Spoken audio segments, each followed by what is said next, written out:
Hey, Cosmos Solutions 8. I want to talk to you about lead forms. Google has lead forms the same way Facebook has lead forms. It's an interesting twist because normally Facebook steals from Google. And in this instance, you can tell Google just ripped Facebook off wholesale. So you can see that Google will launch forms inside of the self-contained ecosystem wherever you are. So you can see the manifestation here, search, YouTube, discovery. And what I want to talk to you about is just our experience with lead forms. So we ran lead forms for our agency, looking for people that wanted Google Ads. And what was interesting is, I've had the question like, hey, do lead forms work? And the answer is yes. We got quite a bit in the way of conversions. My average cost per acquisition on a new lead is $450. When I add a remarketing campaign to that, it drops to about $225. So remarketing doubles the efficacy of my campaigns. Our lead form CPA was $20. So I was getting $20 form fills, which, if you're used to paying $240 and you're getting $20 form fills, then you're just like, oh my goodness, this is amazing. But the lead quality was so diluted, and we're small. I've got 2 salespeople on staff, and then me and my business partner will jump in and help. It was overwhelming, the number of leads that we were getting based on what we're used to spending, and then not one of them ended up being qualified. So if it was just a numbers game to where I just had to run through, I know 1 in 10 or whatever is going to work, that's still a cheaper cost per acquisition, and then maybe I can go get somebody to churn and burn phones. But what I did notice, and one of the comments that I got was from a young man that I spoke to. I was filling in and ended up on the phone with him, and he said something to the effect of, I'm not going to remember verbatim, but it was like, oh yeah, I didn't really know what I was signing up for. I thought it was like a course or something. And I was like, oh, that is so interesting. And that to me feels, while anecdotal, it feels indicative of the issue behind lead forms. People now, people in the past, it was really hard to get their information out of them. If you were a digital marketer 4, 5, 6 years ago, we had to have those, we'll never spam you, and the site lock, and the SSL, and 100% secure, and all this social proof and whatever. And it took all of that just to make people comfortable enough to type in some information in a form.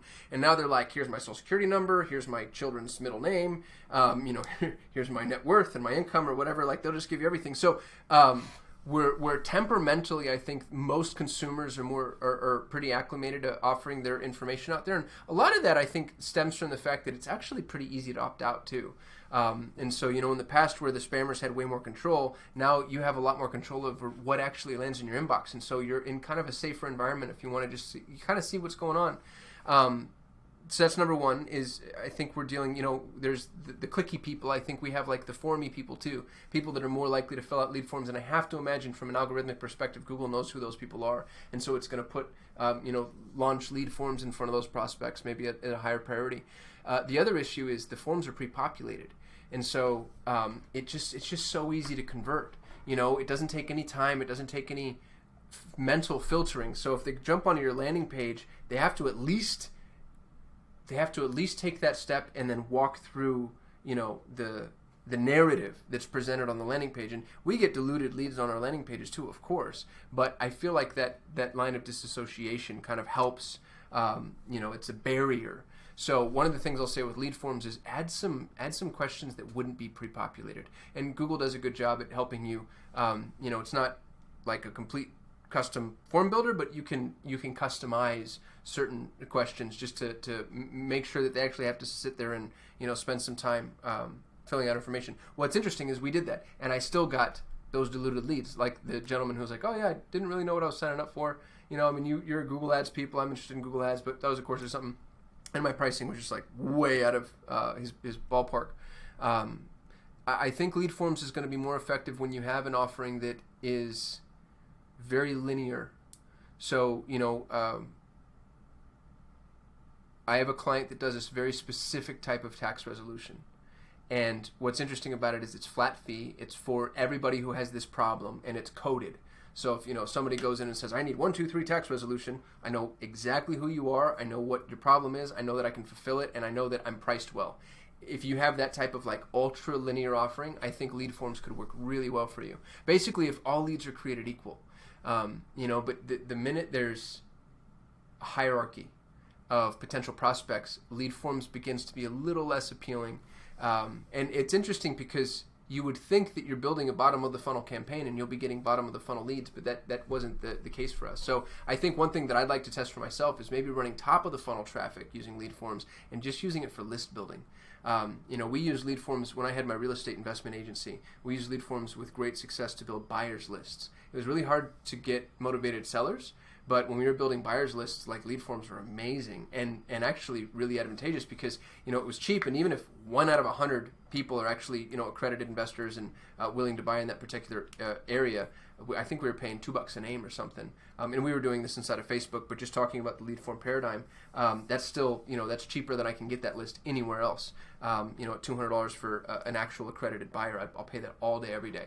So I think there are some areas where lead forms can and will work for you. I'm going to continue to test them. I'm not done with lead forms or anything, but I did want to give you, sort of our anecdotal reaction to it.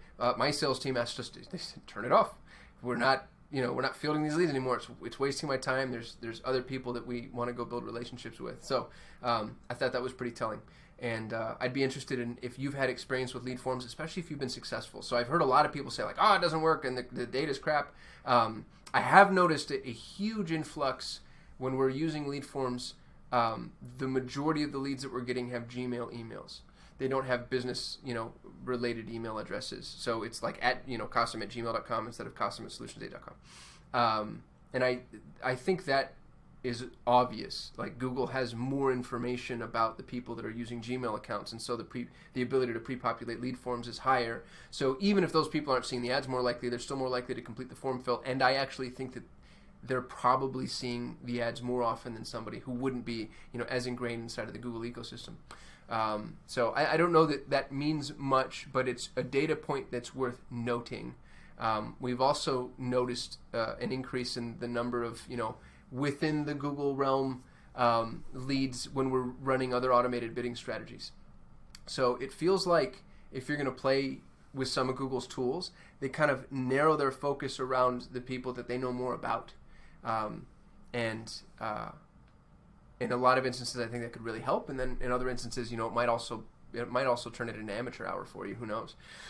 So I hope this was helpful. Again, I'd be interested in your feedback on lead forms. If anybody's made this work, I'd love to know what industry you're in, what worked for you, what didn't, what you did, what your form looks like, all that good stuff. And then also where you're putting it, because that's a really big difference.